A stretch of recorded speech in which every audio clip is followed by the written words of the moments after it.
Mm.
I signed up.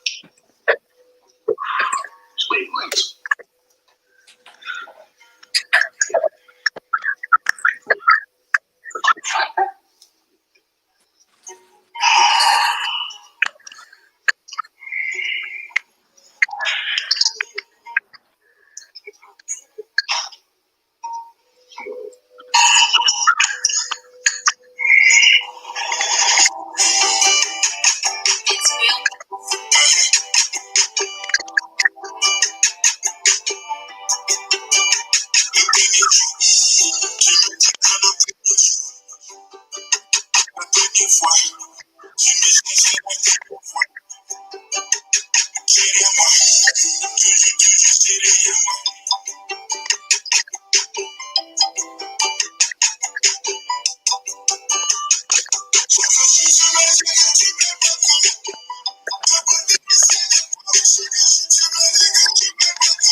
Something in my soul for you, something in my head for you. With that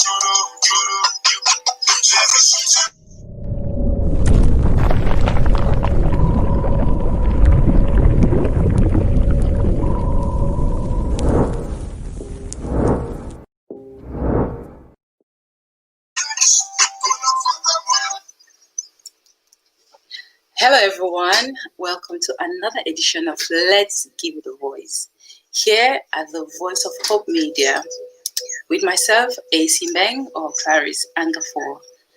And today is the second edition, is the second episode of a three-part series on rape. We started the first episode last week, which was on rape and the mindset of Africans as far as rape is concerned. So today we are going to go further into this topic, rape, because rape seems to have become a global pandemic and it's an everyday issue. So we don't actually know what's happening because the rates, the number or the cases of rape have actually increased. So today we are going to look into the physical and the psychological impact that rape has got on the survivors or the victims. We are also going to look at the effect or the impacts of rape on the predators. And as well, because no one is an island in this world, so we are going to look at the general impact, the general effects of rape on the family, on the victim's loved one, and the community as a whole. So today we have a group of special guest speakers from various parts of the world, from Cameroon, from the US, from the UK. I mean, it's going to be hot today, as well as it's a hot topic, right? So we all know that when someone is affected, when somebody has been raped, in the long run, the person is affected. Most often is the mental aspect of that person, the mental well-being, the psychological welfare of that person is greatly affected. So today is the 10th of October and it is World Mental Health Day. So we thought it's a great idea. We bring up this particular, we still talk about rape, but focusing more on the mental aspect of it. How about the aftermath of rape? How does it affect an individual in the long run? So, which means we'll be looking at the psychological, the physical effects, but really laying more emphasis on the mental aspect of it. Mental health, mental issues is something which most often people do not really want to talk about.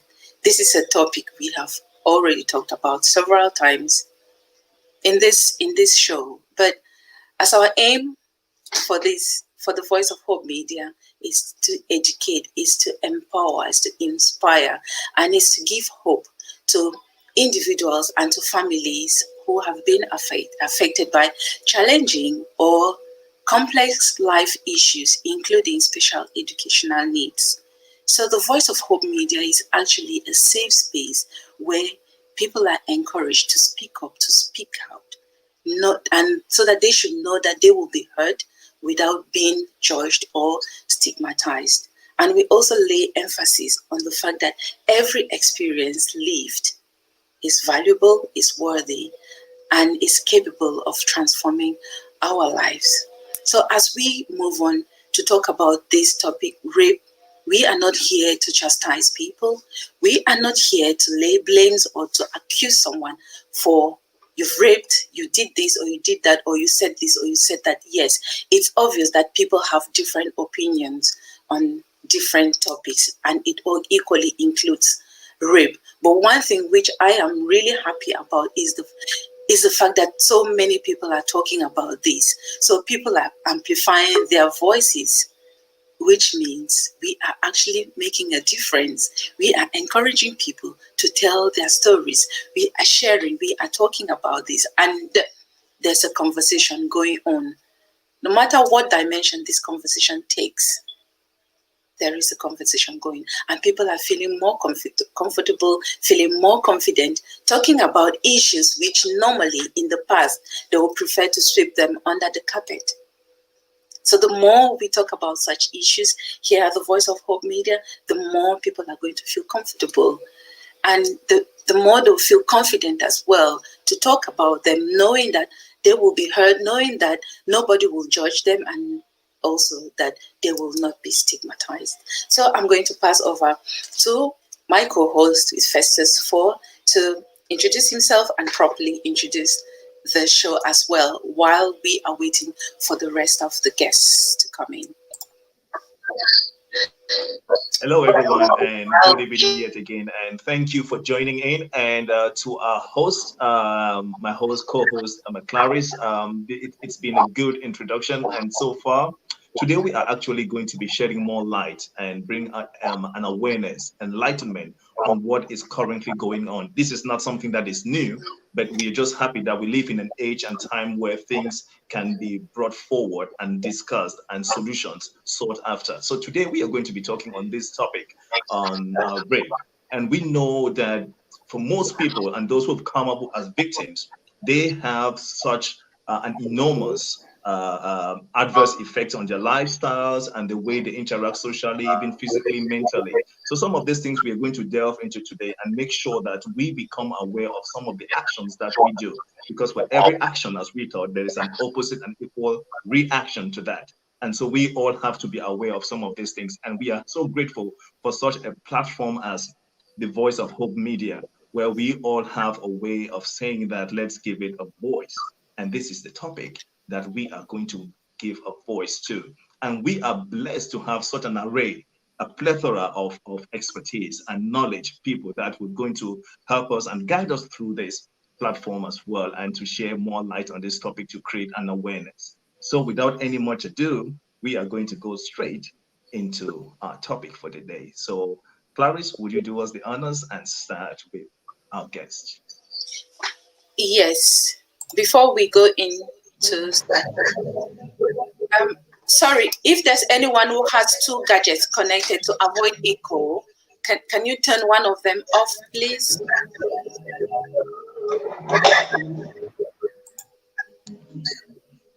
Okay, so we would just like to pass over the mic to each guest speaker so that they should be able to introduce themselves. Over to you, Dr. Ako. Hello, hello, Joy. Yes, I'm just so happy to be here once more on this great voice, and it's a privilege to be part of this show. We talk about rape, a second part series. It's the second edition of a three-part series on rape. We look at the cultural aspects of rape, and we focus on Africa, the reason dead, and how it has been approached, why it's being condoned. Today we're talking about the traumatic effects of rape, how it affects the victim of rape, and the nature of such an assault, and of course we look into the complications, symptoms of different types. So I'm very privileged to be here. I work in the field of mental health, where I've been privileged to have group therapeutic sessions with rape patients, and it is always a very tough thing. It's group under trauma, because it's a traumatic experience which can affect a victim for a long time. So we're going to be looking at that, and I hope that we are going to relate to those symptoms, not just in the United States or in the UK, but also in Africa, how we can appreciate them better. Thank you for having me on the show once more. Thank you so much, Ako. Just to mention, at the beginning of the show, we had a song going on that we do not have rights to any song that will be played in this show. The one that was playing, it's actually one of Dr. Ako's songs. So in the course of the show, he will be able to talk more about that. Let me continue. We have Dr. DOREEN MBAIN. Would you like to introduce yourself, please? Brief introduction.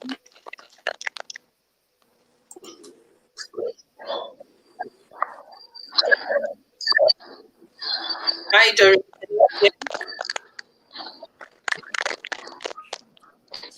Okay. Mary Sabine, if you can hear me, please go ahead and introduce yourself.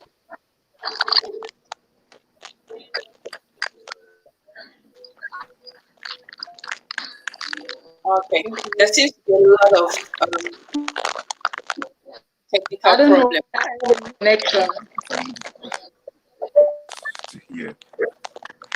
Please, if you have two gadgets, can you turn off have two devices connected at the same time? One. If not, we won't have a good connection or good shortwave.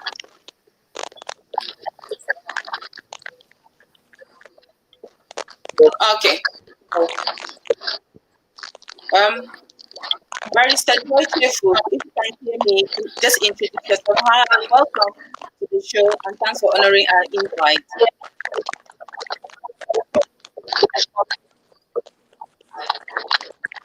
Okay, thank you very much. I'm super happy, if I must say, to be here. Thank you. Actually, I feel the topic we're talking about is a must talk about. It's something we must talk about because it's recurrent. Every day we hear about it. Every day it keeps on adding. Though we think that maybe it might come to an end, maybe we can do something about it, but then it keeps on coming on and on. So actually, to introduce myself, I am Marie Sabine. Thank you. I'm a civic engagement activist, a humanitarian.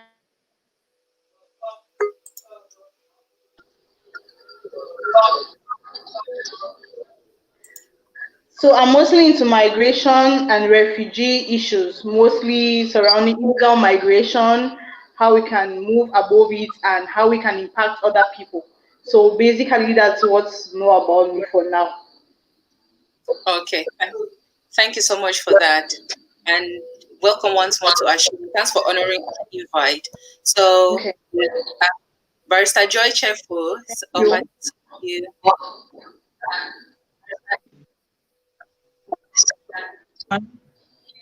I am Barrister Joy Chefu. I'm a lawyer and a women's rights activist.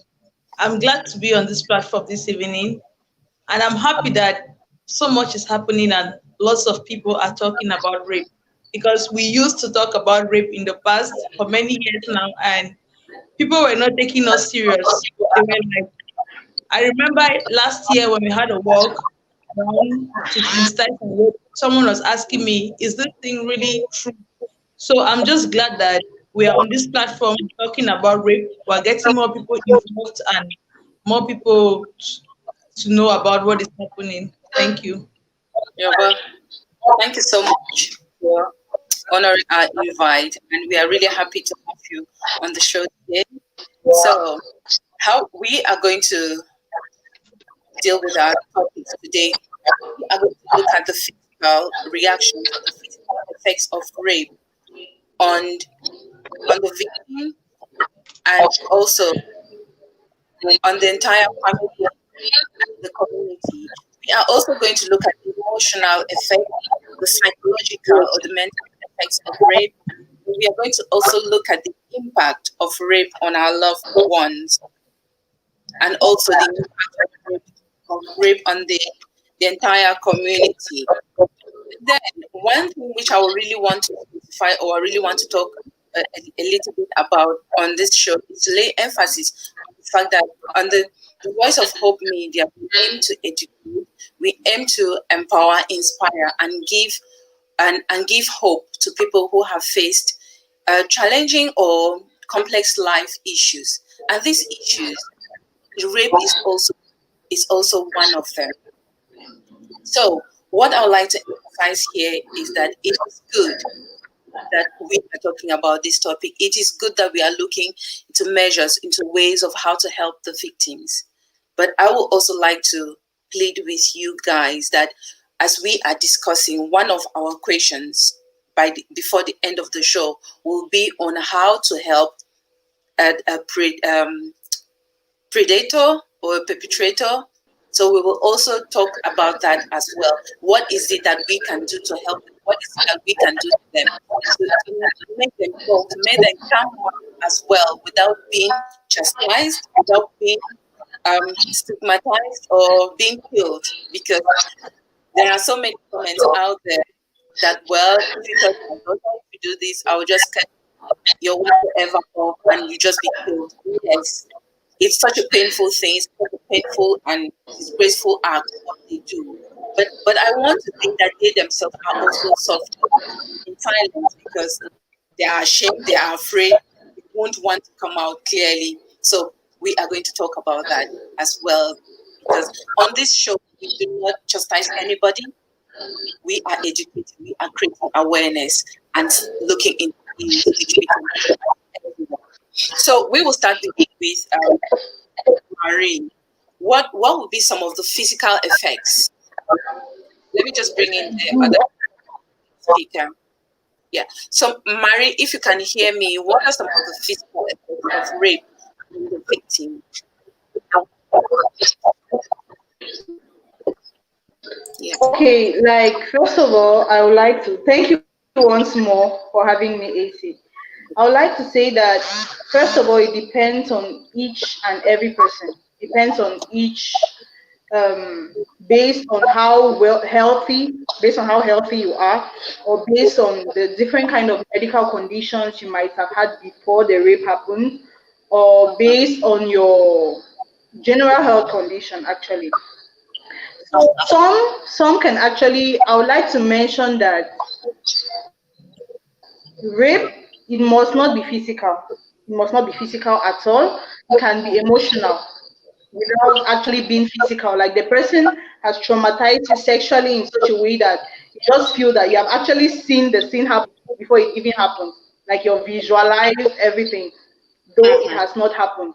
So some can be bruises, physical effects. You can have bruises on your body. You can have tears based on how hard it was. Because like they always say, rape is not always done by someone you don't know. It can actually be a person, it can be a sexual partner, but then you don't consent to it at the right time, and it's rape because you had not consented to the act at the moment the act happened. So there are lots of bruises. It can be all over your body. It can be in your genitals, but most of the times I feel the more effect is on emotional. It's emotionally. The more effect is emotional.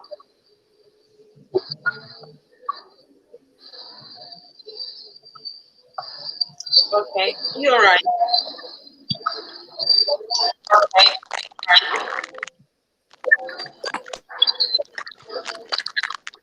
Okay, are you there? Yeah. All right. Yes. Dr. Ako, Hello. hear me now?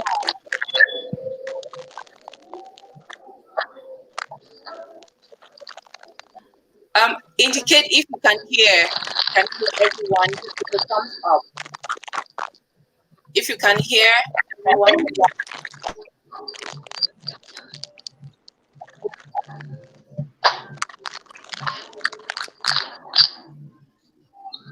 Because, all right. So are you okay? Marie, can you hear? You wonder.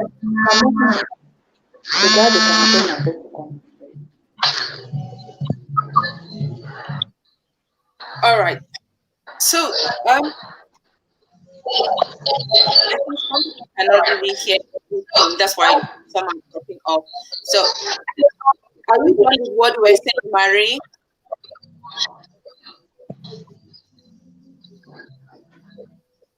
Yes. Okay. Yeah, I'll come over to you now, Barrister. Come again.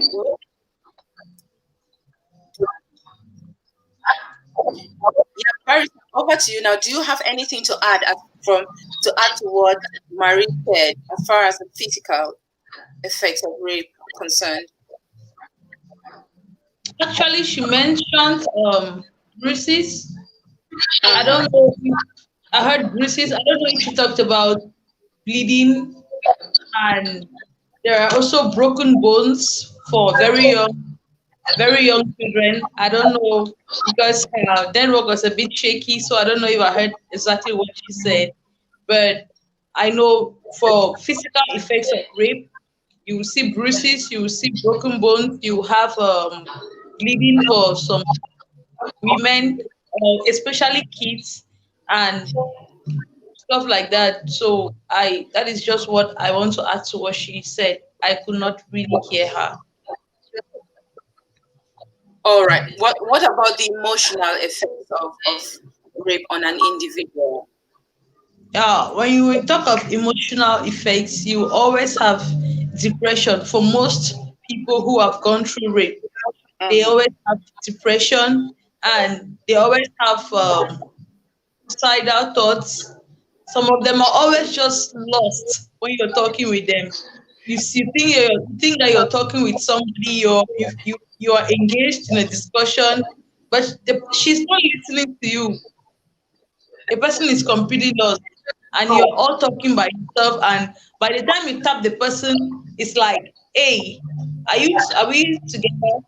So most of those they have post-traumatic stress, they have flashbacks, because they will always sit, and even when they try to forget about what happened to them, it's Mhm. like it comes back to them in a flash, and that is quite depressing. So it's some of the effects of rape emotionally on a person. Okay. Thank you so much for that. I just want to welcome our next guest who just came into the studio. Hi, Harry Fon. Welcome to our show today, and thanks for honoring our invite. Would you like to do us the honors to introduce yourself, please? Well, thank you for having me, and thank you for being part of the show. It's an important topic in light of the recent events that have happened in Cameroon. So, but myself, I'm Harry Fon, but I go by Tres Gatos on Facebook. Family guy, married, kids. So this topic is particularly interesting to me well, it's a special one to me because Um, I'm a girl dad, so things like this speak to me because I have to see this through my kids and make sure events like this don't happen to my kids or any other kid for that matter, or any other girl or any other woman or any other boy or any other man out there, because we also do get violated. So, but I live in the U.S. In Chicago, but not a whole lot about me. That's it. Okay, thank you so much. And well, I'll just have to continue with you with the next questions because there seems to be a lot of network connections with some of our guest speakers, so they'll be coming back shortly. So we were just discussing the physical and emotional effects of rape on the victims. What do you think they are? What are some of them? Yeah. I since I have not had to be in that position, I can only um, understand what they're going through for the most part. Um, but I think it's traumatic. It's having to feel like your space has been invaded. Sorry, your private space has been invaded by somebody you didn't authorize, you didn't give access to. I think, and the worst part is that they get to relive that experience for so many years, and that's the psychological trauma that comes with that too. Because every time that you feel like you want to have some personal time or some intimacy, that's subconsciously that reoccurs, and then you're having to relieve that moment, and it could create in some instances pain.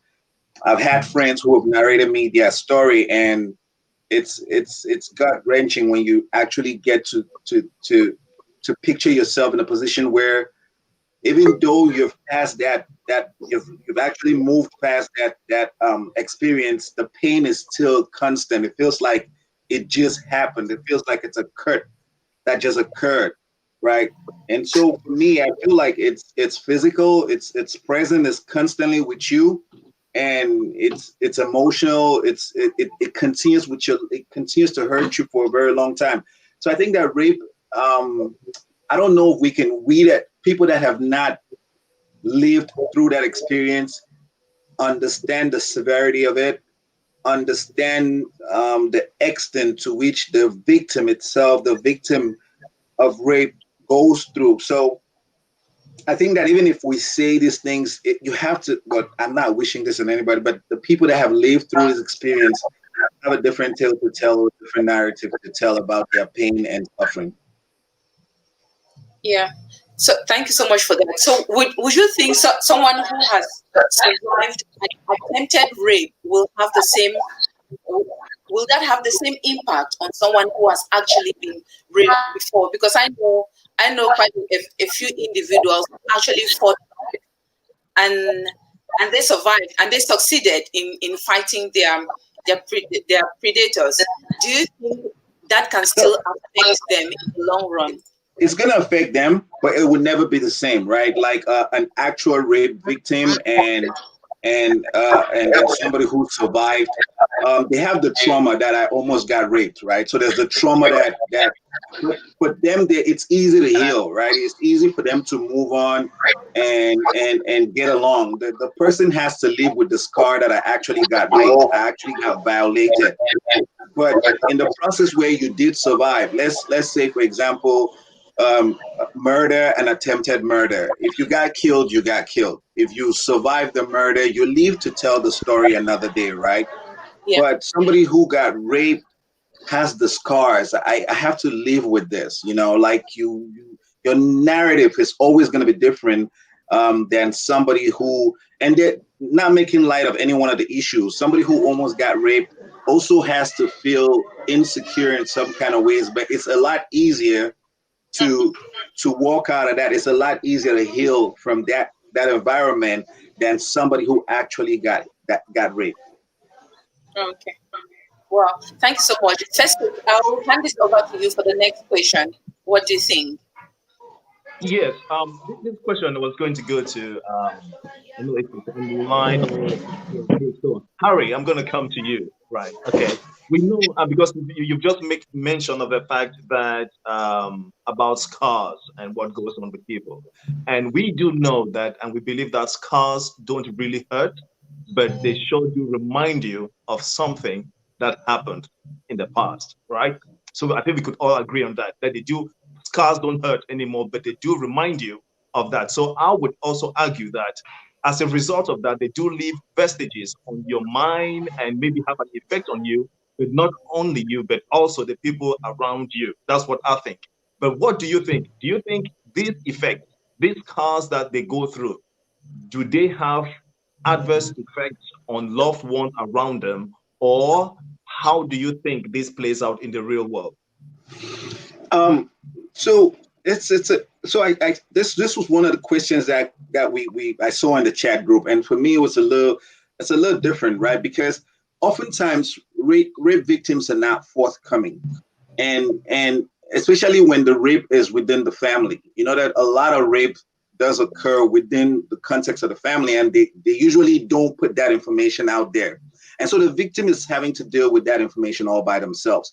So it's hard to understand the impact of that situation within the context of the family or within the context of loved ones around them. Because if I don't know, then I don't know how to react. And like I said, when I look at the breakdown, even when we know now, when we look at the reaction of Cameroonians, let's use Cameroonians as a family, right? We're all from the same country, so we're a Cameroonian family.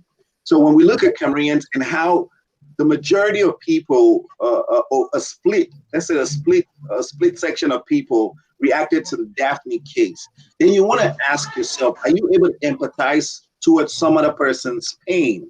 Are you able to put yourself to understand and where they come from, and to say we empathize? When Daphne put out the initial picture, the initial story of her ordeal 10 years ago, everybody was reacting, oh my God, she got raped. That was the emotional side of things. things. And then the next day, she put out a picture, and then the same people who were empathizing with her immediately, oh, they're like, your dressing is the reason why you got raped. You know, so I don't know how, in the context of a family, we are going to be affected. If we're affected, if we understand your pain, we're with you, we sympathize. We're going to try to make sure that we take out the barriers, or we're going to make sure we put this barrier so you don't get raped again in the future. Or we feel like you're kind of like to blame. You're the one who caused your rape. You know, the things you did, you put yourself in a position where you get raped. So as a family, I don't know where we fit in that trouble, because everybody is coming from every other area and every other narrative, and it's hard. But for me as a person, if my family member was raped, I'm always enraged. I feel like I didn't do enough to protect them. I feel like maybe they said something to me, and I didn't listen keenly, and I didn't pay attention, and I just, for me, it feels like I have to always be very protective of my family members, you know, and when that happens, then I want to also react, right? I want to be in a position where I get something back from that person, but that does not solve the problem, though. You know, that's me. But in the bigger picture, as everybody, as a large family, as we Africans always say, I don't know how to answer that question definitively and say that we are all going to be on the same page, or we're going to see this differently. Right. So just to take it a little further, and this question is going to go to Barrister Joy. Now, looking at it from that perspective, as Harry has just said, that he's not too sure how we do this because perception and how we react sometimes does not really match what the victim is actually going through. Now, from your own point of view, your POV, do you, from a legal mind, from a legal perspective, do you think or feel, or have you dealt with in any form or shape circumstances where a family will have to deal with such an effect, or a community at large? Does it have ramifications in the community, in the family, from a legal perspective?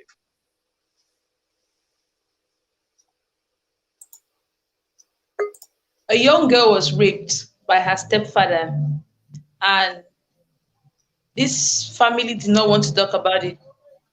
So it was a classmate. So I met her in court, and when I asked her, "What are you doing here?" Because this place is not often visited by just anybody, she was like, "I have a small case, and it's just a small case."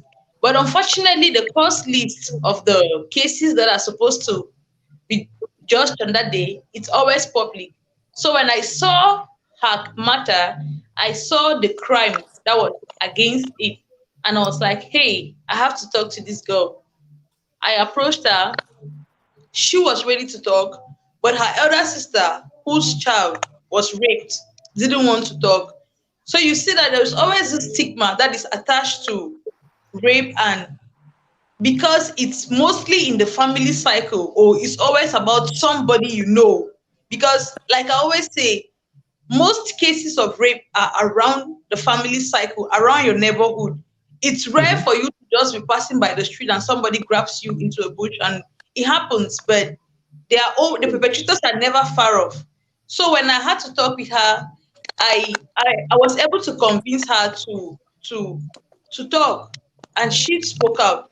You see, this, in a legal perspective, now they are already in court. So whether we like it or not, the matter will be heard. And what happens is, if you're not open enough to get help, then you will never get help, be it from your community or from the legal family. But fortunately, cases like this in court, if you want to handle it in private, there's always the weak claw that is reserved for, because kids are involved, and because of the fact that in the long run it's going to affect the child, and especially the child, because the adults and the perpetrators, we don't really care, but especially because it's going to affect the person who was raped. If it's a younger one, you can always ask for a judge to have to settle that in private. So I don't know if I answer your question. Yeah. Maybe I didn't quite get you. Yeah, no, you have actually. Now, another spin on this would be to, I think, Dr. Ako.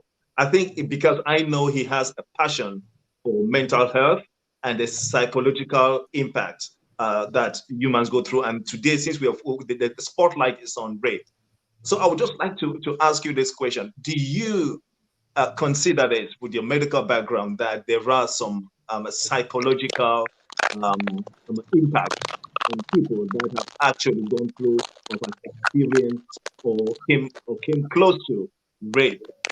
Do you think there are psychological effects? Does that also affect your mental health?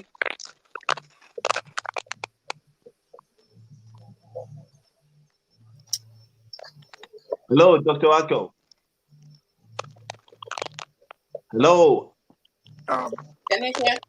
I can hear. I can Can barely you hear hear. me? Can you? I have an idea. I can hardly hear what anybody's saying. Can you hear me? Yes, we Yeah. can hear You you. can hear me. Mhm. Yes. Can you refrain the question and speak louder and slowly because I just hear things in echoes and cracks. I'm sorry about Right. that. So the Can you question repeat is the this, question? right? Um, the question is this: from your background and from your medical expertise, have you done some research? Have you actually dealt with cases where victims of rape have actually had to deal with the psychological and mental effect of those actions or things that happened to them? Yes. If I should understand, you're asking based on my expertise and experience. You want to know if I have helped victims of rape with psychological effects. Is that what you're saying? Yeah. Yes. First, thank you. Hi everybody. I'm really sorry. About the technicalities involved. But that's okay. I'm happy to be back. Yes, I have worked with uh, quite a few victims. I've worked with many victims rape who had various effects, and I just want to say something about that. It is a very complex thing, oftentimes more complex than people seem to understand because we're talking about rape as being a rape trauma syndrome. I call it RTS, rape trauma syndrome, and people might not really understand. And when we talk about the syndrome, it's a complex of symptoms which attach to different disease entities. It's not just one thing. It's a syndrome. Okay, so we're talking about rape traumatic syndrome, which is a psychological syndrome, um, which a rape victim experiences, and it's due to disruption in psychological, emotional, you know, um, cognitive, and behavioral patterns, different types of behaviors that are being disrupted. It's just one. So, having worked and working with victims of rape, I discovered that it could fall in all. It could have any or all of these options. And usually it's very tough to do that. First thing I discovered is I had to listen empathetic, to understand what they have gone through, you know, and I had to try to figure out exactly what stage of rape, you know, complication they were going through. Were they in the act stage? Were they in the outward adjustment stage? Because there are many stages of rape when you try to deal with victims. But there's something I want to mention here. The symptoms. Like I heard someone mention something. Talk about it occurring in the family. Yeah, the symptoms, emotions, psychological trauma exhibited by victims of rape will depend on the nature of the rape, on the environment where the rape took place. For example, if the rape was perpetrated by a stranger, the primary emotion of the victim is fear. If it was, you walk out in the street, took the wrong turn at the wrong hour, and was raped by somebody, the most that person is going to manifest most is fear, that victim, for a long time. If it was perpetrated by someone whom the victim is close to, or someone the victim knows, I will talk about family, but there's a lot of rape in family. case, of course. Yes, my cousins and uncles. We talked about that last week. If the victim knew the rapist, the biggest emotion that expressed are guilt and self-blame. Yeah, so that is why, like in the African context, most of the rape might not be by strangers. Yes, I will be very careful to mention that because I love statistics, I like research and the rest. But many victims of rape in Africa know who raped them, had a history, had a relationship, and this could be one of the reasons why they're afraid to come out and talk about it, because they feel that they were part of the reason why they got raped. There's that fear. I'm sorry, not fear. There is that shame and there's that guilt. So when a patient or a victim of rape comes, I want to figure out, what is your primary emotion that you're going through. One interesting thing I want to talk about is that we notice that when a victim is raped, the symptoms and how they react also depend on it's in different categories. For example, you have the acute phase, and symptoms that it will have, and this could occur about days to weeks, after the victim was raped. And there are different categories even under the acute phase. You can have expressed phase. You can have, a phase where the patient is saying, "Oh, I'm all right. Everything is good." Is controlled phase, and then you can have the shock phase. So the acute phase, that patient will be hysterical. Well, I think about the acute phase, days to weeks, but the acute phase could overlap into another phase, the outward adjustment phase, which I'm going to talk about later. And these symptoms overlap. And that's why we have most of the symptoms of complex post-traumatic stress disorder, which is a little bit different from post-traumatic stress disorder, from the word complex, of course. Now, in the acute phase, the patient is agitated, is hysterical, anxiety. The patient comes to you. It happens. We should watch out for that child who got raped. You did not know. These are knowing the symptoms and knowing the phases. It's very important for you to understand what the child will be going through. It's easy to pick out beyond the physical symptoms. It's trying to figure out if the child was raped or not. In that acute phase, was agitated, hysterical, was really anxious about a few things. And they have the control phase, which is also acute phase, as I said, this week, where the patient says, "Oh, I'm all right, everything is okay. You don't have to worry about it. Yeah, I'm all right." Actually, they are not all right, but they appear to be all right. Now, appearance is everything for a rape patient, because it's same like suicide. Like we'll talk about suicide. Is this somebody who was usually sad and really isolated, suddenly shows up and is happy, begins to give everybody a call and share information? That is a depressed patient wants to commit suicide. It's happened before. So we don't want to be fooled by the outward appearance. Same thing as a rape patient. In the control phase of the active phase of will say, "Oh, everything is all right." It's not.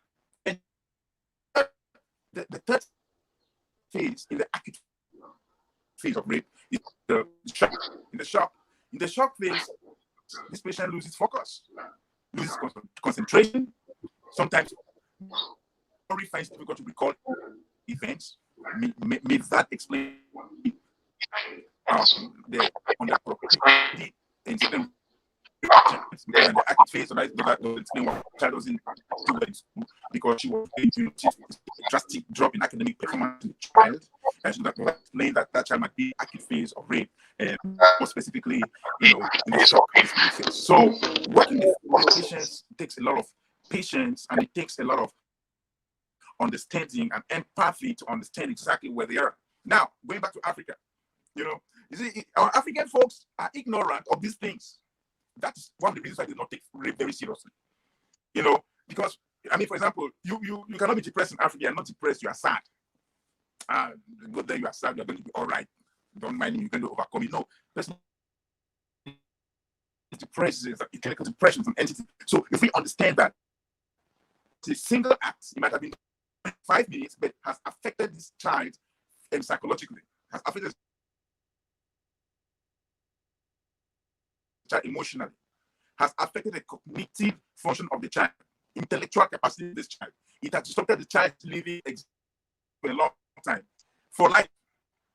You know, they will understand what I'm dealing with. And I believe that is why they give life sentences in Africa for rape perpetrators, you know, those rapists, because you are affecting the life of a human being. It's fair that we take away your freedom for life. You know, it is compatible. They did not come to that judgment lightly. So that's very important. And now, when we move to the outward adjustment phase of rape, you know, it takes place like months to years. As I mentioned before, the symptoms of post-traumatic stress disorder over that of course, you know, the symptoms of rape, like especially that adjustment phase. And I want to emphasize here that it is very tricky, because you could find patients who were okay after the acute phase, are doing fine, and move on with their lives, have come to terms with the fact that they were raped, and maybe the reason why they were abusing substances is because of their manifestation towards how they felt about being raped and the emotions. Yes, okay, they're coming to terms with the fact that it is not a primary component of what their life is all about. Because when somebody comes to terms with that, it means they're doing okay. But what about this patient says, "Oh, I'm okay, everything is fine, let's forget about it, moved on in their lives"? No, for months to years, they are going through a very traumatic experience in adjustment phase. They are having nightmares, they can't sleep well, so their memory being, you know, affected. They find it difficult to form interpersonal relationships. It's a whole spectrum of things put together. You know, it's important that we really understand the phases of rape. You know, and in the United States we have this RAIN. I don't know if you've heard of RAIN. Yes, the Rape, Abuse, and Incest National Network. Please, I would like us to look into RAIN. The RAIN, Abuse, and Incest National Network. They did a good job in classifying all these phases of rape. And if we are going to push about the African example, and we're focusing on Africa, if we are going to improve the knowledge, attitude, and practice of rape in Africa, we have to do the RAIN way. The RAIN way implies that we have to take what others, because RAIN was just previously actualized in terms of medical terms, just 1964 that it was established. So it's not too long in the developed world, because we are still struggling to understand rape in its details, even in the United States of America and in Europe, you know. But in Africa, we can integrate rape, abuse, different forms of abuse, and incest. Incest exists, you know. And then we move into a national network in Africa. Then we can know how to handle this better and what to do with it.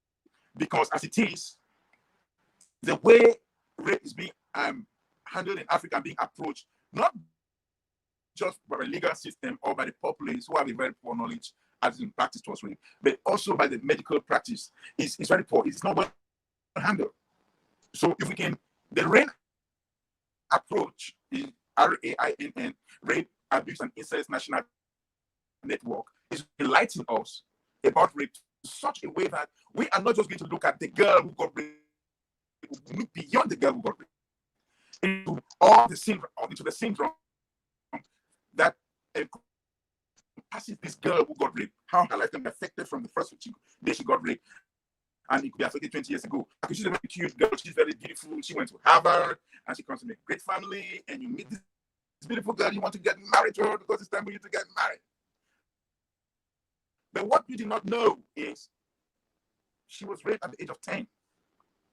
And now that turmoil, mental, emotional turmoil, has stayed with this girl, and it's going to get activated sooner or later. It is. Because there's a primary factor that comes with rape that we call phobia, fear. So she wants to be loved, and she wants to love someone. She never knew how to handle it. Neither did anybody around her know how to handle it. She was bullied into submission and was raped. And she has been bullied into submission to shut up because of the family honor. And she cannot even talk to anybody because it's like a taboo, you know.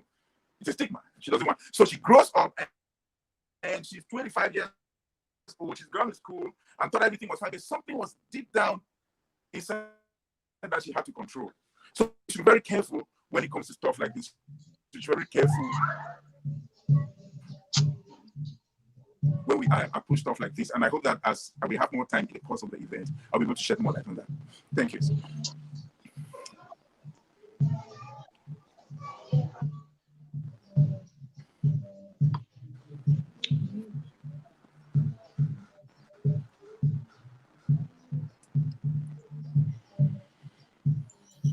Thank you so much, Dr. Ako, and I hope that by the end of this show or by the end of this series on rape, we will be able to understand a lot of what rape is, and we will be able to understand as well what victims go through in the short run and even in the long run. So there are two guest speakers here who have not yet introduced themselves. I would like to hand them the mic to introduce our Princess Angela. Can you introduce yourself, and thank you so much for honoring our invite. Hi, good evening, everyone. My name is Angela Nokomedane, and thank you for giving me the opportunity to contribute towards fighting or eradicating rape in our community. My apologies for joining in so late. It was not voluntary. I was caught up in traffic, so I hope you understand. I'm so sorry, but I hope I'm going to catch up. Thank you. You're welcome. Thank you so much. And our next guest speaker, who has not yet introduced herself, is Dr. DOREEN MBAIN. Welcome, my dear, and thank you once more for honoring our invite.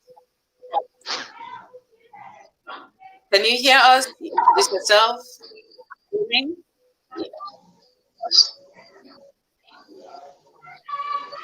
Okay.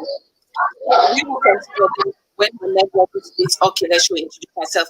I would like to ask this next question to you, Angela Noko, about the impact of rape on our loved ones. What do you think? How does it affect the people around you? I mean, the victim.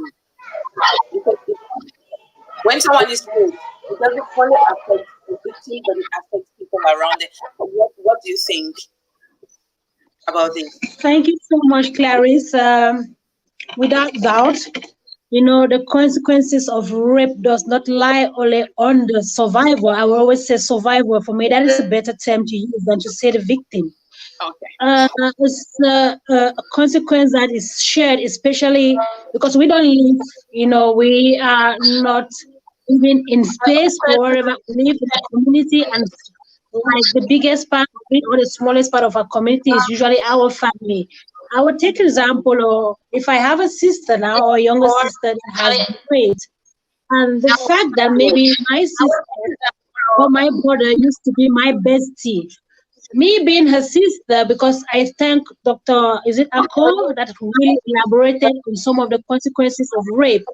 Let's say that my sister turns to kind of, get back in, retrieve, just like doesn't want to speak anymore. Already, I am missing my sister because we can no longer communicate. Maybe she was a source of inspiration. She was a source of joy to me. It affects me as her sister. That is just like at the individual level. But talking about maybe the parents, for example, when someone is going through that, the whole saga, the sad situation, there are medical checkups that probably they need to do, the psychological checkup that they need to do. And given the fact that we are in a typical African community or wherever you're coming from, some of us, we have less than $1 a day. And if the parents, for example, have to cover all those medical bills or whatever bills that they have to cover, and they don't even have enough, first of all, to even survive, daily, talk less of probably investing in restoring probably the health or the psychology of the young girl. It totally rips off of their economic livelihood or safety nets, because what actually would have been used probably for something else or even just to provide for the family, the basic need of a family, is being, channel towards supporting the survivor. So it is everyone in that family. If they have to go with that food, it could be as simple as that. But you will see that there will be a family that used to live at a very low level. Now they will even have to go down the pit because there is something like that. But also, as here Dr. Ako rightly mentioned, there is this issue of stigma, because we know in a society, you know, rape, when you have been probably assaulted sexually, or you find yourself in a situation that happened to you, at times we kind of stigmatize not only the individual but the family, because I come from a Cameroon background. We always hear people say, see that one, you know, those kind of, you know, derogatory word, or some words that are really aching. Someone say, look at that one, they raped the child. Some people even say that like with pride, like, okay, she has a daughter that has been raped, I don't have a daughter that has been raped. So there is this tendency, at times people don't even want to associate with you, or even the family itself. They feel like, because it's something that is not probably the society actually does not condone to, though they do, because the fact that they don't even just speak out, and instead of showing empathy to the family that is undergoing such a situation, they kind of like laugh at them, even use some words at them. And those family, you see, if it's a mom that used to be so sociable, she used to go to meetings, or you will see some of those moms, you will not see them going out there to even talk to their friends, because they know when they go out there, their friends will look at them and like, look at that one, that probably she is the one that did wrong because she could not handle or control her daughter. Because that is what is always the situation, because at times it will be like it is the parents' fault or it is the mom's fault. In African society, it's usually the mom's fault, notwithstanding where the girl was at that particular moment or what really happened that we had that whole scenario. But you always say that, okay, the mom did not do her job well. And imagine you be a mom, someone accusing you or telling you you did not do your job well, whereas you did your utmost best, and something like that happened. So what do you think? I think that parent would like try maybe not even to go out if she was engaged in a petty trade that she used to go out in the market.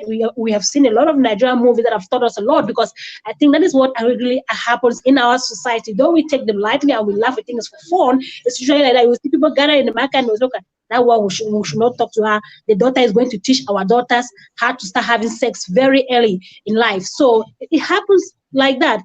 And it is something that I really don't see what people are actually doing about it, you know. Also, we have, I'm not speaking for them for this particular point, but there are some societies, though rape is rampant, but they attach, you know, especially they kind of glorify virginity. For example, if a girl is a virgin, and for you to be married, you have to be qualified, you know, you have to be a virgin for you to be married. So let's say, I'm not saying that it's a girl's almost dream to get married, but what if a girl wanted to get married and also have her own family in future, but because she has been raped by someone else, and probably the person that she doesn't know any, I don't know if it's like in the night or it's a group rape or whatever, that girl might not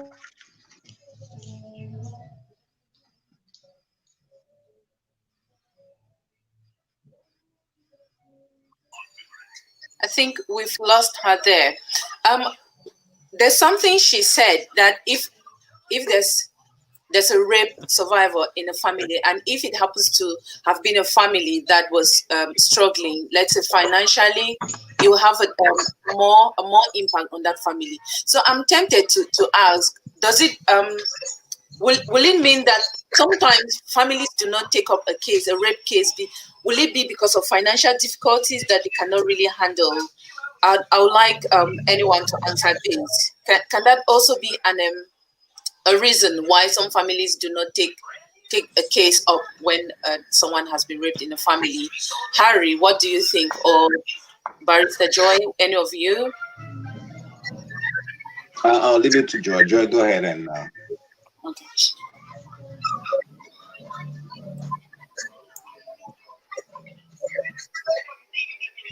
Hi, Joy.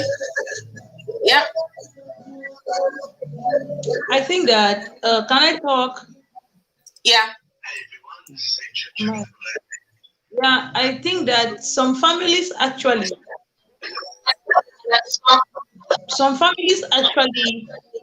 don't take this. Hello, Clarice? They say they don't want to, they don't have money to spend.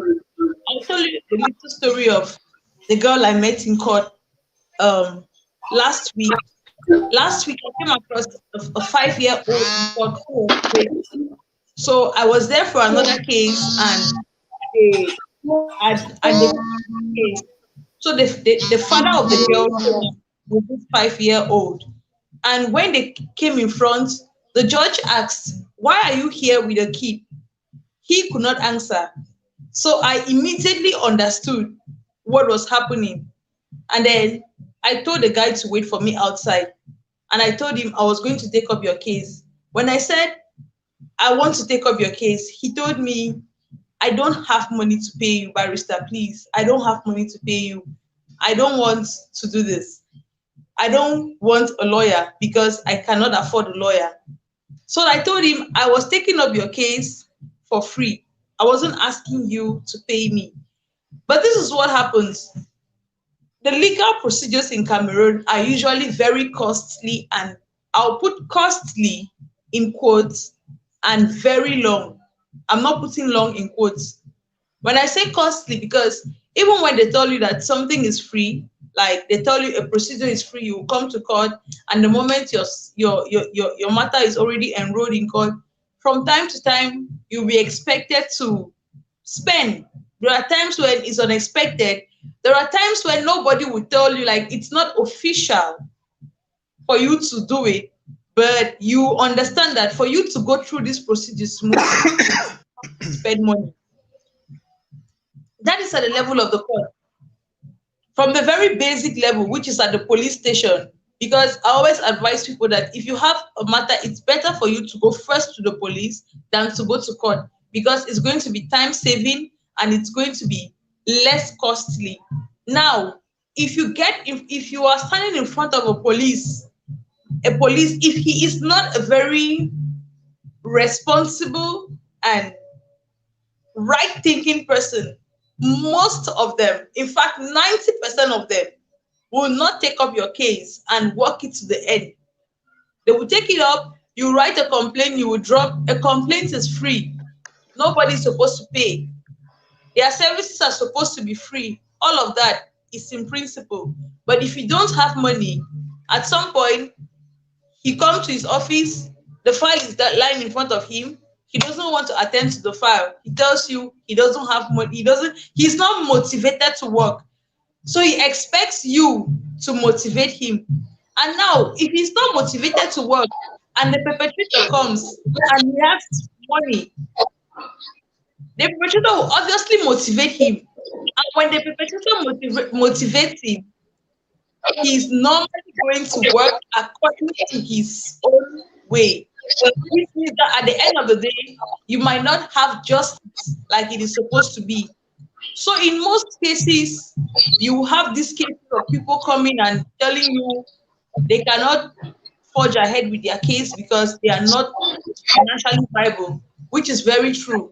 And for most people who come to court, it's not like you just come at one time and you give it and you think that it's the end of it. We have different stages.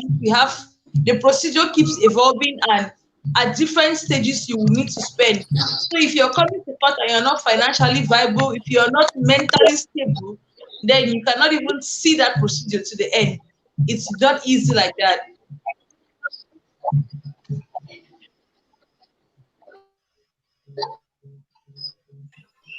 Okay, thank you so much for that, Barrister. A good explanation there. And can we generally look at the impact? Sorry, there's noise in my background. Can we generally now look at the impact of rape in the community? Because we've looked at the impact of rape on the survivor and also on the loved ones, the immediate family. What about the community? I know Barrister has mentioned a few, and yeah, Barrister, can you talk on that as well, on the impact in the community? Hi, Angela. Yeah, some of the.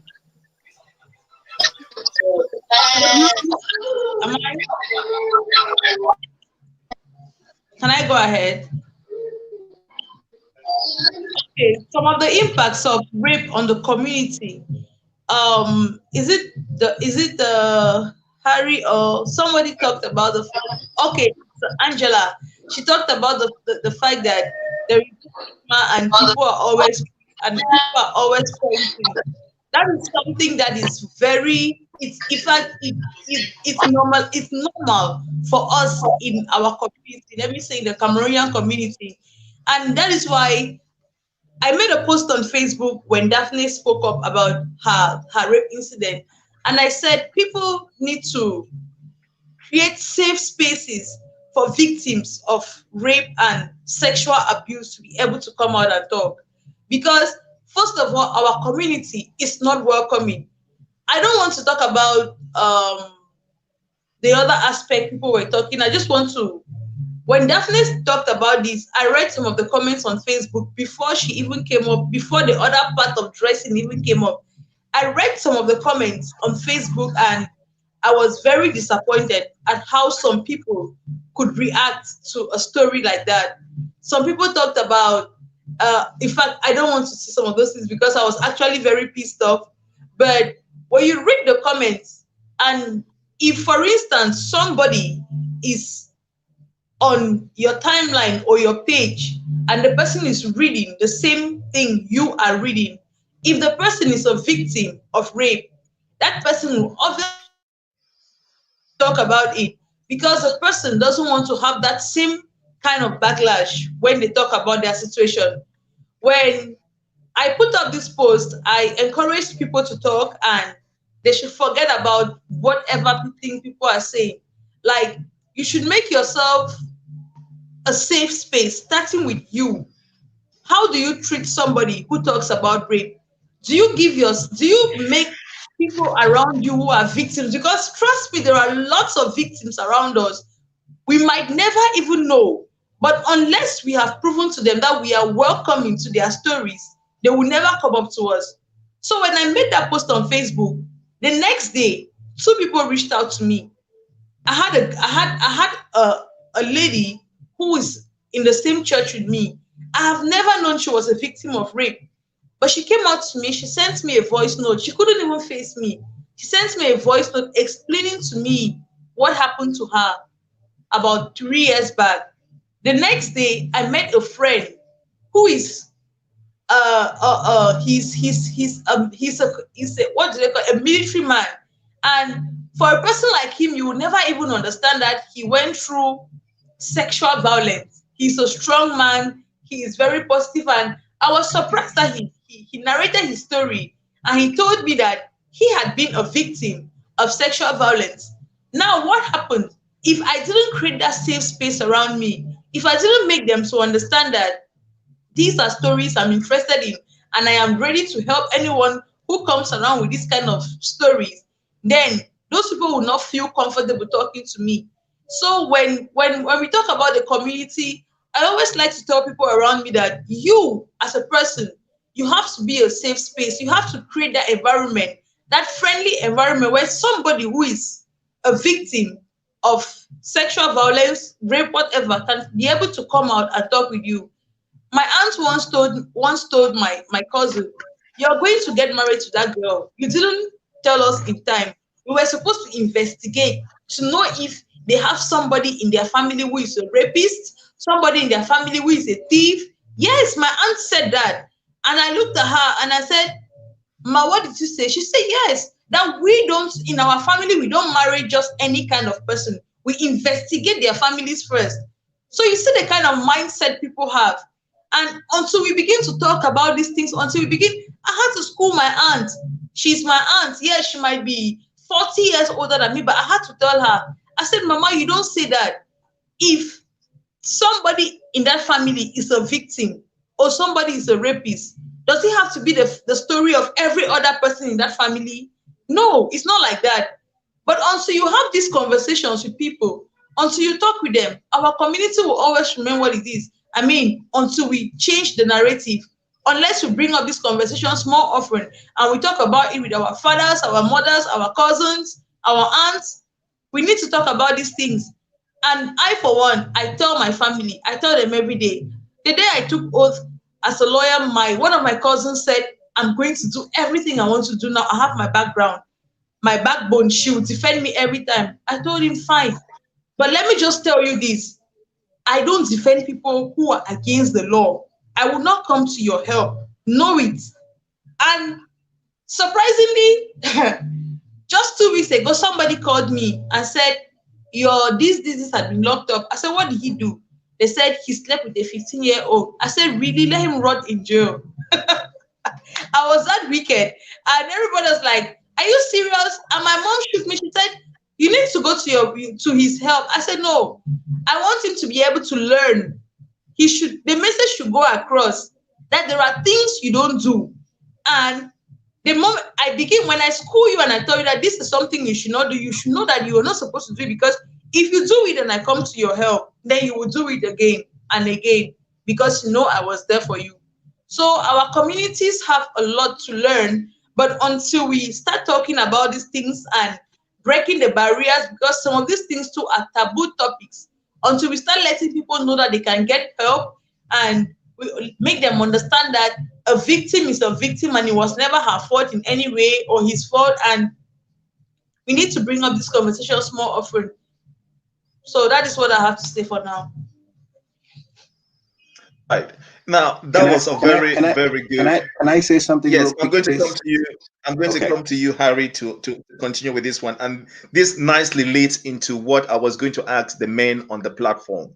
Now, we're talking about communities and then trying to break down these communities. We know we come from a society and a community where the men, I'm not saying that men are not also raped or abused. I'm saying we come from a society where the men tend to be most of them tend to be the perpetrators, right? So last time, Dr. Ako made mention of a story in the Bible where the woman was caught in adultery and then they wanted to stone the woman. But the question was, she didn't commit adultery alone. Where is the man? Okay, so now where is the other side of the spectrum? We need to look at everything. Now, what can we as men or as a community of people do in order to help these victims of rape? How does this happen? We just heard a barrister talking about making a safe place, safe environment. As men now, what do we think, Harry? Now I'll start with you, and then after Harry, Dr. Ako, if you don't mind, you will then continue from there. Okay, so I would answer the question. I just want to touch up on something that the barrister mentioned that really kind of cringed me a little bit. I have this perception that we do have a lawless country, right? Like everybody gets to do whatever they want to do, and it's a good thing that we do have a lawyer on the platform. And I would really want to see a Cameroon where everybody's innocent until found guilty. So the charges levied on your relative. Yeah, I would rather that we follow this through court and establish that he's actually guilty of the crimes that he has committed and then serve time, as opposed to assuming that he already committed a crime. Because as much as we want to have a rape is a crime, as much as it's psychological, it's also still a crime. You're violating something, so you need to be punished for that crime. But it has to be established in a court of law that you did commit rape, right? And to go back now to your question, and the lawyer would always come back to that, but to respond to that question, yes, it's a fact. It's not some assumption that we're making that men are the majority of perpetrators. Men are the ones committing the most crime. Even rape against other men is still committed by men, right? We know the cases of Catholic priests in Europe and across the world. So it's still a vast majority of men who are committing this crime. We need to hold each other accountable, right? We have friends, we have circles where your friend will tell you something and usually you would find it funny, or usually you would keep it a secret. You would think that that's de facto something to do. So we need to hold each other. We say in Pidgin, my boy that I think this way one go do bo. I go I go touch that guy. I don't ask permission. We say these things to one another, but it is high time that we start telling our friends that, listen, I think that's inappropriate. And if you know that your friend has actually infringed on somebody's privacy and you're suspecting them of rape, it is also okay to turn them in. right? I think that would be a noble thing to do with your conscience. Like, I don't know if I can have on my conscience that my best friend raped even an adult, talk less of a minor, and I don't turn them in, right? I'm not gonna tell them that you need to turn yourself in.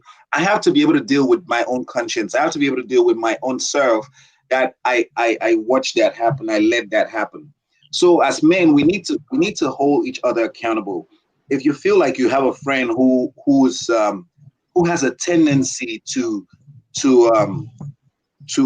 do things out of the norms, I made a post on Facebook about this whole rape stuff, and I said, don't get into a woman's space without permission. I think when the Dr. Ako talked, I felt like he was stressing a lot on the physical part of rape, the physically aggressive part of rape. We do know that if a woman says no and you still get into her, that is still rape. It could be your husband, it could be a boyfriend, right? It's not violent, it's not aggressive, but you still raped her. I don't know if he has the same psychological trauma like a woman who had to fight for you not to rape her. I don't know if he has the same stigma if she just said, no, I changed my mind, and you still had sex with her nonetheless. Yeah. But when we have these conversations with friends, so like, it talks in no, I still enter, and you're like, if a woman says no, it's no. We need to start reinforcing this narrative that once she says no, just walk out. Game over. The whole setup needs to change and everything. So it starts with us. It starts with us men to hold ourselves responsible. What is my role in this? And if I can hold myself responsible, then I can hold my brother responsible. I can hold my best friend responsible.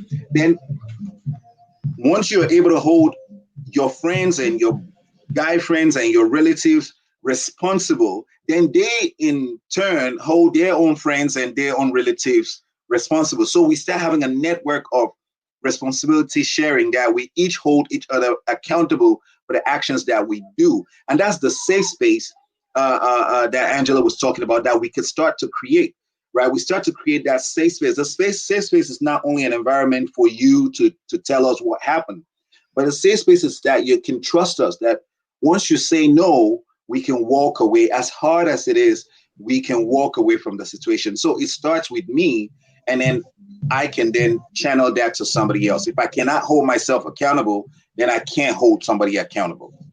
That's right. So now, Dr. Ako, now building on that, Barrister Joy said that you create a safe space where people could actually feel comfortable to talk to you about an issue, especially rape.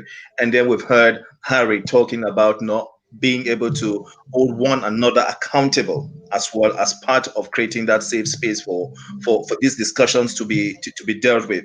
Now, what's your take? He also asked a question that maybe you could elaborate and shed more light on it, that sometimes rape in itself, it's not it's also not always physical.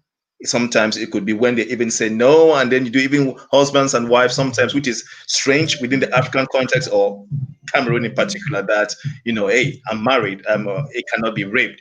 So what's your take on that?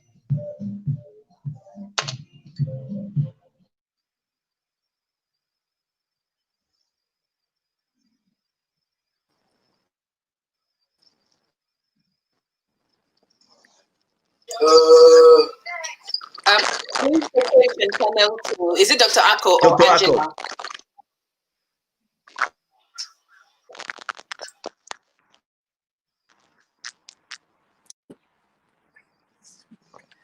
Please, I can barely hear you, so if you can type.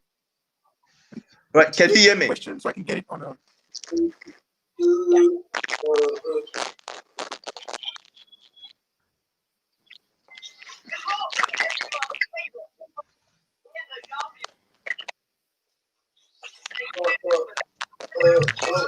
Can Dr. Ako switch to his phone? I think his network on his phone might just be much better.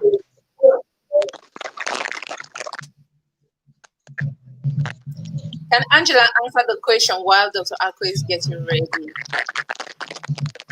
Are you okay with that, Angela? Yes, please. Can you get the question one more time, because my line is really breaking. All right, this is the question, right? Very unstable. Yes, I'm going to say this. Okay, we've heard Barrister Joy talking about us as a community, as a people, need to create a safe place for people to be able to share what they think and what they're going through, so that we can all be, creating awareness, some sort of bringing people to justice. And then also, Harry has also touched on it, and he has also put a little spin on it, and he's saying that we need, especially as men, be able to hold each other accountable. So there are some issues, and I perfectly understand him. As men, we get certain discussions where people share stuff. Oh, this is my paddy man. This is my guy man. He did this. He did that. So we kind of like just shield it. But Harry is saying that it's time to take up that lead, so that we can hold each other responsible. By doing that, is going to kill this issue of rape. And so my question now to you is, what do you think? What do you think, and what is your take on it? I totally agree with the previous speaker. I will try to summarize it under three, I would say like three way I will handle it, because what he was saying perfectly aligns with promoting, positive masculinity within the society. Like you as a guy holding your own friends accountable for rape or for sexual assault. But also another element I think we need to do here is building on young men's agency. When I talk about agency, it's not about building young men's agency, but it's also building young men and women's agency as well. Because I think some of them out there are even ignorant of what they are doing. Yes, they know that what they are doing, probably they know that it is not okay for them to do, but some of them, they don't even know the consequences of them doing that, because they've grown up in a society or in a community that condones rape, in a society that believes that a woman's body belongs to a man and you have the right to do whatever you want to do without anybody questioning you. If you start teaching those boys, especially because we talk about boys majority here, because we've seen the cases of rape, at least 60% is being committed by men. If you start teaching them about women's rights, because you say, hey, a woman's body is a woman's body, and if she says no, it is no. You don't have the right, to force yourself on her. Also, you educate him or her, I don't know, that if you rape a woman, this is what might happen to you. You are likely going to face imprisonment, or you are going to be charged, or you are stealing someone's future. Because some of them just think that, okay, I just want to get sexual gratification for a minute, and whatever, if they get cries, it's just for that second. But some of them don't even know what the girl goes through in the aftermath of that whole scenario. So if you tell a guy and say, hey, this is not a 1 minute or a 2 minute affair. You're thinking that if she cries now and the next day she's okay, you are stealing away her future. Education, because we've seen a lot of girls that have been raped. Some of them even died instantly. Some of them, they've got some injuries that they might never conceive again, or some of them might turn out to even hate men for the rest of their life, and they don't even want to associate with any man in their life again. So if you start telling them this is exactly what is likely to happen to a girl or a woman that you will rape, or to a boy that you will rape, you are doing wrong. So I think most of them, they don't really know that. But I also think what we as men can do as well, as you say, being champions of change, which is also part of masculinity, I will also say, can be also needed under creating an enabling environment for our young boys and girls. The way I see our society today, or the way our cities are even structured or constructed, they are not safe for anyone out there. We live in a society that, for example, I'm from Cameroon, and the part of Cameroon I'm from, you have just some few streets, that you have, like, we call them public light, that you have light that you can move freely, or if someone is following you, you can see them from a distance. We have people being raped just 2-3 minutes closer to their homes, but because there wasn't any light there. So probably if there was a light there, or there was electricity there, or whatever, then maybe someone would have seen that act and the person must have run away, or the person would not even have that boldness to do it. I don't see people talking about it. When something happens, they always kind of blame the survivor and they say, what were you doing there at that time? As if you don't have the right to move in your community. It could be just 6 o'clock. It could be at 7 o'clock, because there are times in the year or in the season that 6 o'clock, 7 p.m., places are already dark. And if she had the right to be out at 6, I don't think that 6 p.m. or 7 p.m. is really, really late for someone to be out. But the question would be, what were you doing there at that time? Don't I have the right to move freely? That is part of my human right. I have the right to move freely. And if you start telling me, what was I doing there? It means that it is punishment for me being out there at that time. So we have to start, sensitizing people, about protecting our girls or making our cities safe, because we can also talk to our leaders. We talk here, for example, if you are from Limbe or you are from Boya, there are certain places that you think that rape usually occurs, and probably because those areas that are really dark and the rape probably occurs in the night. You can go to your mayor. You have the right as a person that lives in the city, and if you pay, whether you pay your taxes or not, but you have the population at heart. I could say, hey, Mr. Mayor, this is what we have discovered in the past 3 months. In the last 1 year, 4 or 5 girls have been raped along this street. And we think that they are being raped because this area is usually dark. Can you please make sure that we have public, electricity there, so that at least that can deter away the rapists? So there is a lot that we have to do. So I really see men out there like you joining this kind of conversation, because we have to start talking. People are not talking about it, because for me, the first step to deal with this is to start talking, because when our voices really get loud, they have no choice but to listen to us. So thank you so much. I could come back later if you want me to add something. Thank you. You're welcome. Thank you for that. Dr. Ako, can you hear me now? Hello, Dr. Ako? Hello? Hello, Dr. Ako?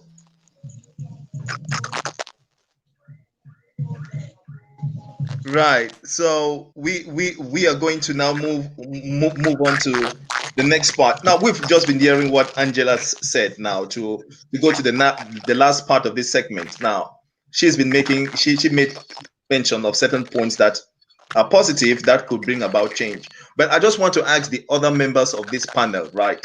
So if I think, it's my opinion, it's not right or wrong or what anybody is saying, should the issue of street light not being present encourage somebody to commit rape, or should that person, regardless of light or darkness, stay away from it?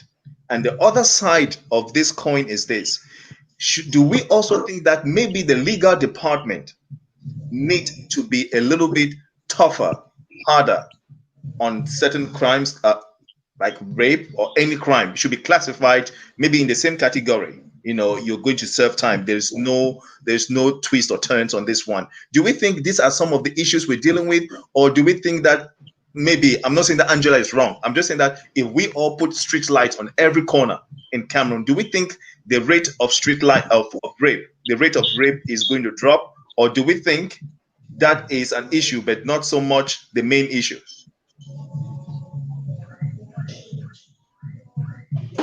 Harry and Joy, feel free to talk on it.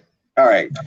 So yeah, if you light up the cities of Boya, Limbe, like Angela mentioned, it's gonna scare a lot of people. Wherever there's light, people always do crimes in darkness, right? So wherever there's light, is gonna push them further into the darkness, right? Mm-hmm. Like I said, I live in the U.S. There's still rape in America with all the street lights and with everything, right? People still rape even in broad daylight. So there's still that. But however, you did mention, I think that Cameroon is a very country that's very lax on laws, right? And because of that, criminals, rapists think that they can get away with that, because anybody can buy and the lawyers in here, she will call me out if I'm wrong. Even if I'm charged with rape in Cameroon, if I'm wealthy enough, I pay the judges and pay anybody, and I'll be out, and the girl, the victim or survivor would have to deal with that. But I think it's not enough for us to just have this conversation. We need to form blocks. We need to form a group to be able to pressure government to make changes. Half of the time, all of this conversation ends up on social media. It doesn't, especially with Cameroon, it doesn't go to the next level. So once we've identified a problem, we've talked about it, usually this is all that happens, right?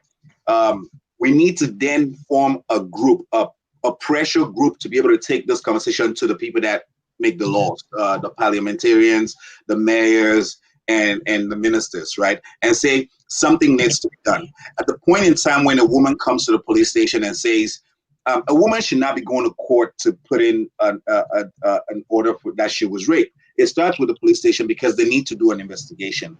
Once the investigation is, and they have a victim, they have a person who committed the crime in custody, then we move to court where they're going to sentence this person and send them to jail. That should be the process, right? And half the times, most people in Africa don't know the process, right? So you see a father just saying, I'm taking my daughter to court because they were raped, right? But it should go through the police station, the gendarmes, and then they take the case. They should make sure they put I don't know if, because I'm in the West and I'm having westernized ideas here, but they need to have a sample kit, right? And make sure that the person was raped.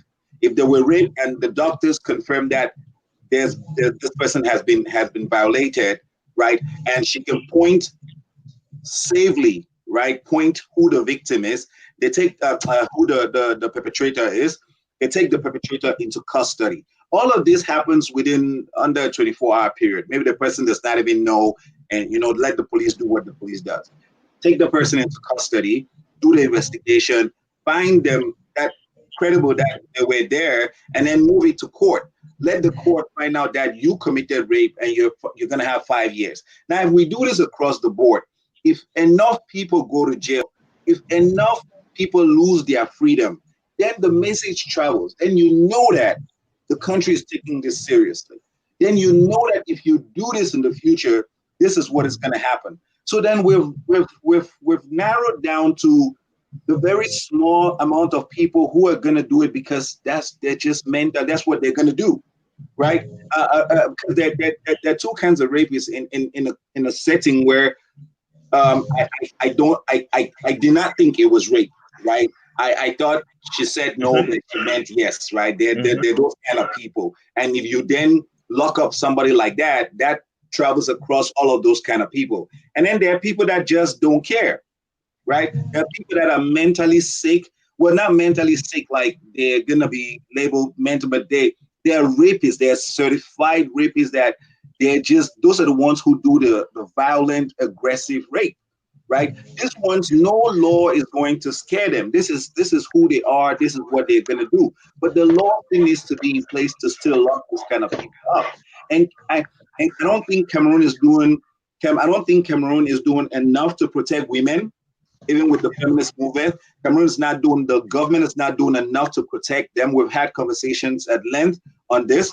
I don't think Cameroon is doing enough to protect women on the issue of rape. So. I think we have to look at different strategies where we need to make the government adjust. We need to make the law to be more aggressive on crime, more tough on crime, right? And this topic, this conversation cannot just end on platforms or hashtags, hashtag no rape, hashtag no rape. It must have a continuity into law, because only through law are women truly protected. Only through law are citizens truly protected. When I know that if my rights are being violated and I can go to a police station, I can go to a gendarme. Barrister Joy did say, if the police officer is not feeling like to do their work. Can you imagine that I have been raped, I am bleeding, and I go to a police officer who's having a bad day, and he doesn't even create a case. or he writes a bunch of things that he's probably thinking about something else, and then sends you back home. And then in a week, nobody can remember that you even came to the police station. What happens at that point? You understand? We cannot have a society that functions like that. So collectively, we have to be able to push the boundaries. We have to be able to say, let's get off social media. Let's go to where it matters. Let's go to the lawmakers. Let's change that. I don't know if it can happen in Cameroon. I'm very pessimistic about that my country, but that is what needs to be done. Right. Yep. Barrister Joy. Okay, let me start from behind, coming forward. Let me respond a bit to what you just said. I don't think we have a problem of laws. We have enough laws in Cameroon. We even have international laws that have been ratified, and we have the Maputo Convention. We have, in fact,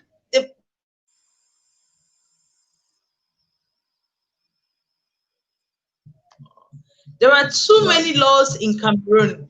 But the issue is, the problem comes when we talk about the application of the law. That is where we have the real issue. When it comes to applying the laws that are in place, we have enough laws that protect women in Cameroon. If only we can read them, and the real issue is application. Now, you said something about that when somebody has money, they can just buy over the judge. It's true. But I always like to tell people that when you come to the courts or you come to seek redress, always come with an objective and a very positive mind. That is why we have the courts of the first jurisdiction courts, we have the appeal court, we have the Supreme Court. Because in a case where a judgment is rendered against you, or a judgment is rendered at maybe the High Court or the Court of First Instance, and you're not satisfied, you have the opportunity to do an appeal. After the appeal, at the appeal court, if you're still not satisfied, you have the opportunity to go to the Supreme Court. So when we say that it's easy to just buy over judges, we should also have that. I think now there are lots of them are sitting up and lots of them are waking up. And that is why I also tell people that when you come to court, please try to get a lawyer, because there are lots and lots of technicalities that people don't master. People who just come to court, there are moments when, I say this every day, you might have a good case, you might have every evidence, but you still lose the case and you are surprised. And then you go about saying that judge was bribed, whereas the judge was not bribed, because we have technicalities, and only the people who are in the field who truly master what those little technicalities are. I'll give you an example. We have timelines that we respect very much. If you pass it by 1 minute, your matter is foreclosed and you have failed. No matter what you do, you cannot catch up. You know, we have procedures that there are particular ways that you're supposed to file these procedures. You don't file them in that particular way, you've lost it. But if somebody who doesn't know comes into a court and does otherwise, and you go to court and your matter is rejected, the next thing you will say is that judge was bought over, because you know that you were able to establish this fact that this is this and this is that. But how did you do it? So I always advise people that no matter how bad it is, when you come to seek redress, please get a lawyer. You always need to have a lawyer friend. Right. You won't be able to pay. There are some who will take up your matter pro bono. There are some who will give you just advice that will help you. And just listening to what they say will you know, enlighten you, and you will be able to go through some circumstances with no hitches. So talking about, then that was about the courts, and he said something about the fact that the punishment is not good enough. I think that is a debate that we've had several times on different platforms, and we've talked about that. To me, as a person, the punishment for rape has never been enough, because somebody's life cannot be destroyed. I'll take, for example, the 18 months old. She might never be able to put to bed. She might have complications that will last her a lifetime. And if you say the punishment for rape in Cameroon is between 5 to 10 years, and you give somebody 10 years, it doesn't.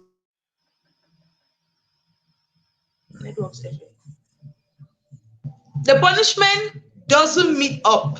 The punishment doesn't meet up. So I always say that when it comes to the punishment in this country, it's never enough. I think it was a few months back in Kaduna, in Nigeria, a man, the punishment for rape was a man was hung to death as punishment for rape. And I put that on Facebook and I asked, what's your opinion? And I heard so many different ideas. Some people said, no, rape, you should be killed. Some people said, your penis should be cut off. So I heard so many things. So I personally think that the Cameroonian penal code still needs to be revised. We still need to talk a lot about the punishment for rape. Thank you. Right. So now, since we started a little late and we're doing catch up, I think I'm just going to ask one of the last questions now so that we could just give a summary, a brief summary of what we think could be done to this. Now, we've been talking about the victims. We've been talking about the victims and the victims and the victims and the effects and the adverse effects, the psychological, the emotional, the physical, economical, and all the consequences that come with rape. Now, just trying to find out, are there or could there or should there be anything we as a community, as a people, could do to support, to guide, to create awareness, to do anything for the perpetrators of these acts? Is there any way, considering that, you know, they say two wrongs don't make it right? So I'm not saying there's a right or a wrong answer, but as I'm a fellow guest and people that have a huge pedigree on the platform, what would you think could be done to support, if any, the perpetrators of these acts of rape? Anybody could go first, but please keep it short so that we stay within the time frame.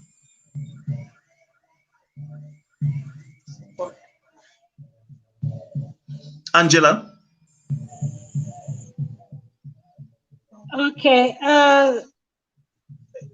It's a funny way, the way I'm going to start, because someone was asked me, how do you think we could end rape in our communities? And I said, you have to educate the rapists not to rape. For me, it's as simple as that. If we start educating those who are actually perpetrating this act, actually not to do it, and if they do it, what are some of the consequences that will befall them? I think for me, that is a huge step. Thank you. Okay, all right. Who else is there? I see Harry is off. And Joy, right, she's back. All right. What would you think? Well, I think that most of these rapists will learn from the hard way. They will see what is done to another person and they will learn not to rape. But again, like she said, we need to do a lot of education on rape. We need to teach our children. I always talk to parents, and sometimes when I talk, people tell me that I should stop apportioning blames to victims. But this is what I say. Parents also have a great responsibility to a great role to play when it comes to the eviction, the suppression of rape from our societies. Sorry, let me take just a minute. I have a neighbor who has 3 girls. She's always outside. She walks around a lot, and every time she goes out, the kids also go out. Now, if there were a rapist in that neighborhood, he knows when the mother goes out. He knows that the children are out. They're out. They walk around in the night alone. I'm not trying to say that the mother should be enclosed because she's scared of rape, but I'm saying that parents should be more careful, because these rapists, to me, are not right-thinking people like you and I. So you have a role to play. You need to be able to tell your child, okay, if you're going out in the night as a little girl, you shouldn't walk alone. You need to be in the company of someone. You don't need to be at this kind of place at this time. It's for your own protection. So I think that we still need to do a lot of education. We still need to talk to our people. We need to talk to our loved ones, educate them about how these things can possibly happen, educate them about how they can possibly avoid it. And I think that if we do all of that, if parents are more watchful, then we might equally cut down the number of rape in our society. Thank you. Right, thank you. Harry, what do you think? Yeah, for me, I'm a law guy, right? I mean, I'm not a lawyer, but I'm somebody who's an admirer of the law. I like everything to go through a judicial proceedings. I love the whole setting of having to follow the law. So, and I feel like there should be different variations of crimes. If it's the violent nature where somebody eventually was hurt and stuff, you should have the max sentence of maybe life or 10 to 20 years, whatever the penal code allows. Next, we should have a registry for people who have committed crimes like rape. A national registry where your name goes into. So if you're going to get a job, it should be a lot harder. So people should understand that there are consequences for their actions. So even after serving time, it should still live with you. This is something that you just don't brush up, because remember, you've destroyed some other person's life. So you just don't go do 5 years in jail and 10 years in jail and then come back up and you have a new slate. So we should have a registry. I don't know how that works in Cameroon, but they should be able to have a registry that affects your ability to have a passport, affects your ability to have a job. So people understand the severity and the consequences of involving in an action like that, because your freedom, even after doing time, does not exist. Yes, Mama, I'm protecting you.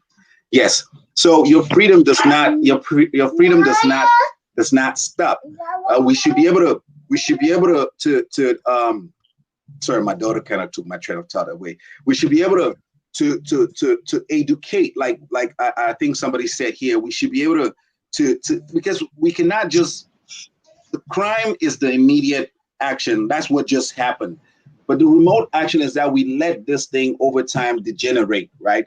From the very tender age, we must teach respect to both boys and girls, because so that by the time they're committing the crime, they have an understanding of the crime that they committed, because they were taught from a very young age to respect, and somehow you did not respect. So when they're punishing you, you have a perfect understanding and appreciation of the law.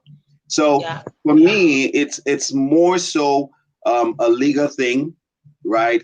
And then in a country that has like us, like Cameroon, it should be more. We should also emphasize on a lot of education.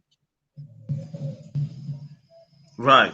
So, well, thank you so much. I mean, all the contributions, I think it gears towards a positive country, a society where rape will be slowly and surely eradicated from the community. And that should be our target. And it should be the responsibility of some of us, the men, and having to talk with our fellow peers and also those in position of power, of authority, to make sure that any of such cases are not dealt with lightly in any way, shape, or form, but it should be actually dealt with as if this was someone's life at stake, because it is someone's life at stake. So thank you all for the contributions. Thank you for joining us today to give a voice and to join on this platform as well, where we believe and we hope that our guests watching had learned and also been educated on so many other aspects of things going on in Cameroon. I'm going to pass you over to my co-host, Clarice, who is going to give us a round to round up this session.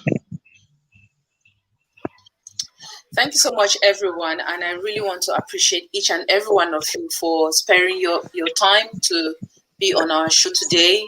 And the information you've given out here today, I hope it's going to help someone out there. But the message, take back home message, is no to rape, and education, awareness. Parents, you have a big role to play as well. Individuals, friends, each and every one of us, actually, we have a role to play. We should be able to hold ourselves accountable. We hold our friends accountable, like Harry said. And I would also like to add that when a woman says no, it should be no. And when you say your no, woman, your no should be a firm no, because I think some women have made it in such a way that when they say no, they are contemplating. So it's giving a message to some men out there that this no will eventually become a yes. So when you are saying your no, it should be your no. And if you find yourself, a woman, if you find yourself in a position where you think you are at risk of being raped, what I usually say is that fight. each and every one of us, we are powerful. We have this extra strength in us as a woman, whereby when you are in danger, it comes out, right? Sometimes you may not know, but once you think you are in danger, look for that extra strength. Fight. Use the last breath in you to fight and save yourself. Even if it means fighting, kicking, slapping, spitting, grabbing it, pull it until it hurts, because if it hurts, he will let you go. Do anything you can do. It sounds funny, right? But if you've survived it, then you'll know that there's that extra strength in you where you can fight. So what I usually say, I don't know if it's what every other woman believes. Some will be able to fight, some may not be able to fight, but if you are capable of fighting, fight, so that before he succeeds, you will know that you would have fought and you couldn't do anything else. And parents, please start that education at a very early age. There's this thing, moral values. We also have to think about these moral values. You don't take what doesn't belong to you. You don't forcefully take something that does not belong to you. We are all human beings. As we said, we respect ourselves. If you as a man, you respect yourself. If you as a woman who has raped a young boy or a man before, you respect yourself, then you don't then we expect you to be able to respect somebody else's body. So that's really all we have to say today. And thank you so much for honoring our invite to come to the second episode of our show on rape. Next Saturday we are having the third episode, and we are still going to look at another aspect of rape. I don't know if any of you will be there, but however, we really appreciate your presence today, and thank you so much. So we wish you a happy weekend, and all we believe in, the messages we are passing across is no to rape. And remember, today is Mental Health Awareness Day. If you think there's someone out there, someone anywhere, a neighbor, a friend, a relative who needs you to talk to, sometimes someone just needs a listening ear.